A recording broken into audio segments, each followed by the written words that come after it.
School ভবন আছে, ছাত্রছাত্রীও আছে, কিন্তু শিক্ষক নেই, যার জেরে বন্ধ হয়ে গেল শিশু শিক্ষা কেন্দ্র।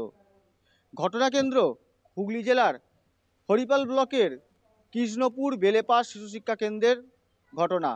শেষ পর্যায়ে পর্যন্ত শিক্ষক ছিলেন একজন শিক্ষিকা, তিনিও অবসর নিয়েছেন। বন্ধ হয়ে যাচ্ছে। আমার শুনুন, আমার রিটায়ার লাইফ সরকারি দপ্তর থেকে আমার অবসর নেবার সময় হয়ে গেছে, আমার বয়স হয়ে গেছে, আমাকে ছেড়ে চলে যেতে হবে।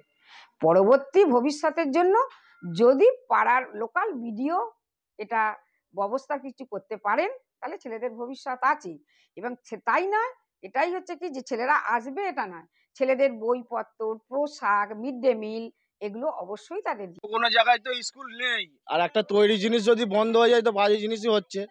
আমাদের এই ছেলেমেয়েরা স্কুলে পড়ে, আমাদের এখানে সেই এক সপ্তাহ হলো দিদিমণি রিটায়ার হয়ে গেছে, আর কোনো মাস্টার আসেনি।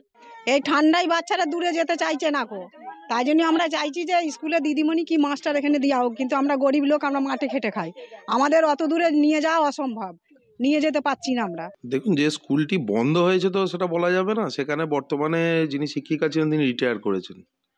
এবার তার পরিবর্তে রিকুইজিশন আমরা জানিয়েওছি, যেহেতু ওখানে ভিইসির আমাদের প্রেসিডেন্ট হচ্ছে আমাদের সদস্য, তিনিও জানিয়েছেন, আমরাও পঞ্চায়েতের পক্ষ থেকে এসআই অফিসে জানিয়েছি। কিন্তু আজকে রাজ্য সরকারের ব্যবস্থাপনা সেটাও বন্ধ করে দেওয়া হচ্ছে।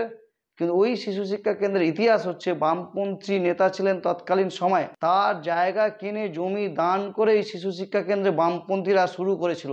আজকে তৃণমূল সেটাকে। তবে এখন বিষয়, আগামী দিনে এই স্কুলের ভবিষ্যৎ কি বা এই ছাত্রছাত্রীদের ভবিষ্যৎ কি, তা সেদিকেই তাকিয়ে গোটা এলাকার মানুষ এবং রাজনৈতিক মহল। আগামী দিনে কি হয় সেটাই এখন দেখার। হুগলির হরিপাল থেকে ক্যামেরায় শুভঙ্কর মুখার্জির সাথে পাপ্পু সাঁতরা, কলকাতা টিভি।